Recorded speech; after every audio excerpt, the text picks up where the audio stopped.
Dear students, আজি মই তোমালোকক দশম শ্ৰেণীৰ বিজ্ঞান অধ্যায় 10 পোহৰ প্ৰতিফলন আৰু প্ৰতিসৰণ এই পাঠটিৰ গোলাকাৰ দাপোনৰ বিষয়ে আলোচনা কৰিবলৈ লৈছোঁ। গোলাকাৰ দাপোনৰ বিষয়ে জানিবলৈ লোৱাৰ আগতে আমি জানি লওঁ আহা পোহৰৰ প্ৰতিফলননো কি।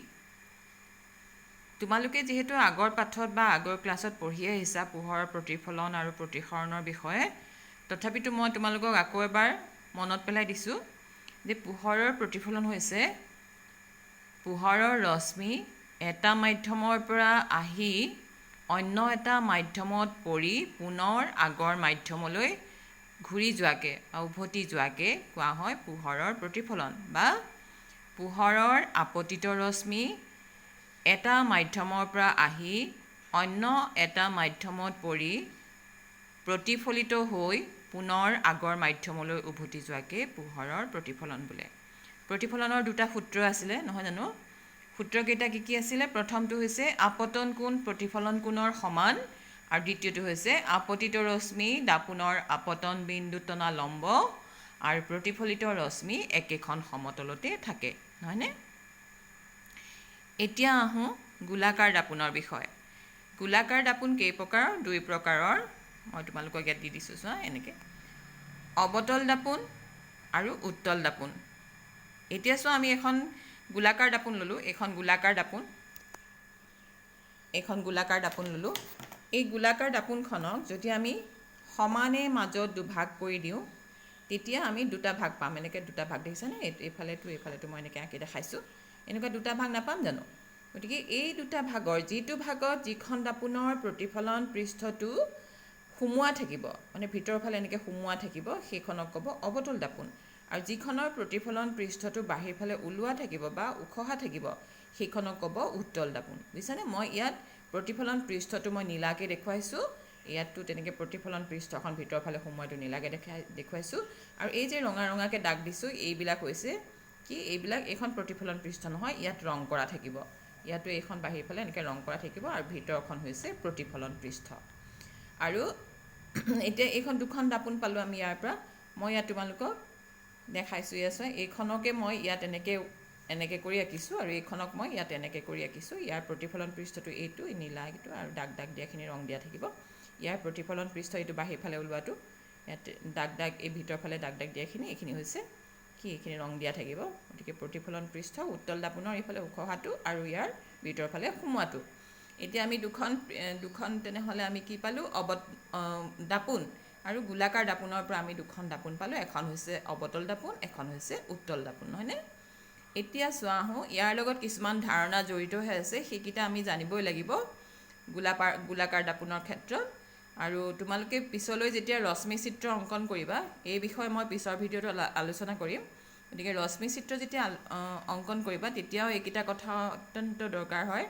গতিকে এইকেইটা কথা তোমালোকে জানিব লাগিব। এতিয়া চোৱা গোলাকাৰ দাপোনৰ ক্ষেত্ৰত আমি কেইটামান কথা জানিব লাগিব। সেইকেইটা হৈছে মেৰু, ভাঁজকেন্দ্ৰ, ভাঁজ ব্যাসাৰ্ধ আৰু মুখ্য অক্ষ।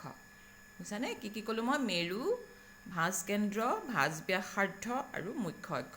এতিয়া আমি এইকেইটা বিষয়ে চাওঁ আহা। দাপোনখনৰ এইকেইটানো ক'ত থাকে? এতিয়া চোৱা মেৰু বুলি ক'লে আমি কি বুজিম? যে গোলাকাৰ দাপোনখনৰ, তাৰমানে দুইখনৰ গোলাকাৰ দাপোন বুলি ক'লে আমি উত্তল অৱতল দুইখনে বুজিম।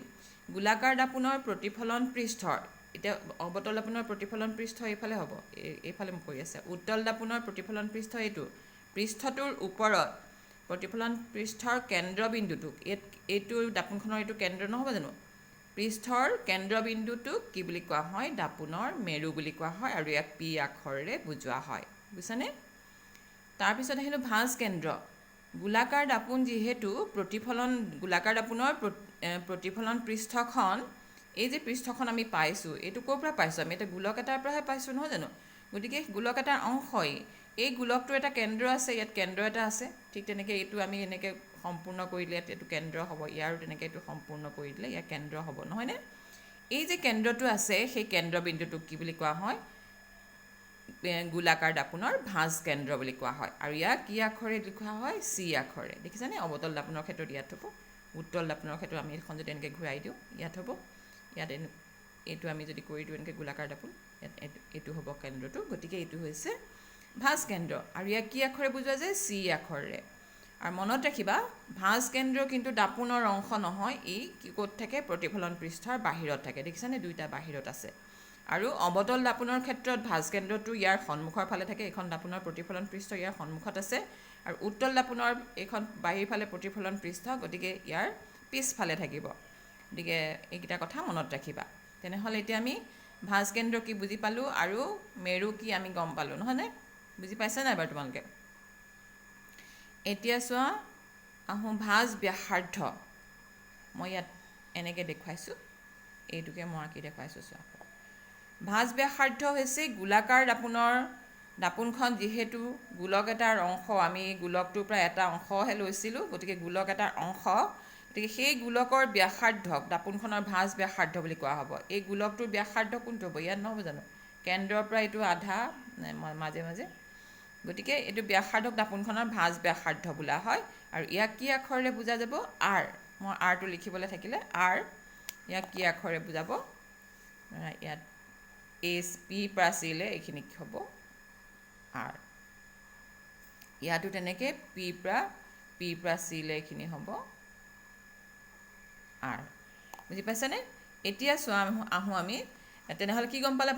ভাঁজ ব্যাসাৰ্ধ মানে কি বুজিলা? যে গোলাকাৰ দাপোনখন যিটো গোলকৰ অংশ, সেই গোলকৰ ব্যাসাৰ্ধক দাপোনখনৰ ভাঁজ ব্যাসাৰ্ধ বোলে, আৰু ইয়াক আৰ আখৰেৰে বুজোৱা যায়। আৰু ইয়াত পি আৰু চিৰ দূৰত্বটোক ভাঁজ ব্যাসাৰ্ধ সমান, নহয়নে? পি আৰু চিৰ দূৰত্বটো আধা নহয় জানো? এডাল ব্যাস বুলি যদি আমি ধৰোঁ, এই ব্যাসৰ আধা হ'লে কি হ'ব? এইটো ভাঁজ ব্যাসাৰ্ধ।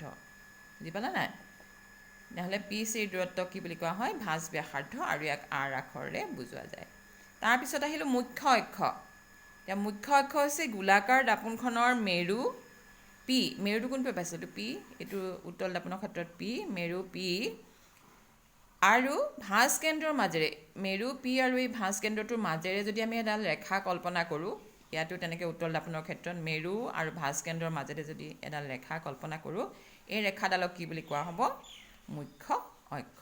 বুজিছেনে? আজি আমি এইখিনি কথা বুজি পালোঁ। আকৌ এবাৰ চাই লোৱা। গোলাকাৰ দাপোন কেই প্ৰকাৰ? 2 প্ৰকাৰৰ। অৱতল দাপোন, উত্তল দাপোন, আৰু ইয়াৰ প্ৰতিফলন পৃষ্ঠকেইখন দেখাইছোঁ। উত্তল দাপোনৰ প্ৰতিফলন পৃষ্ঠটো ইয়াত লিখা নহ'ল, এইটো হ'ব প্ৰতিফলন পৃষ্ঠ, এই নীলা অংশখিনি।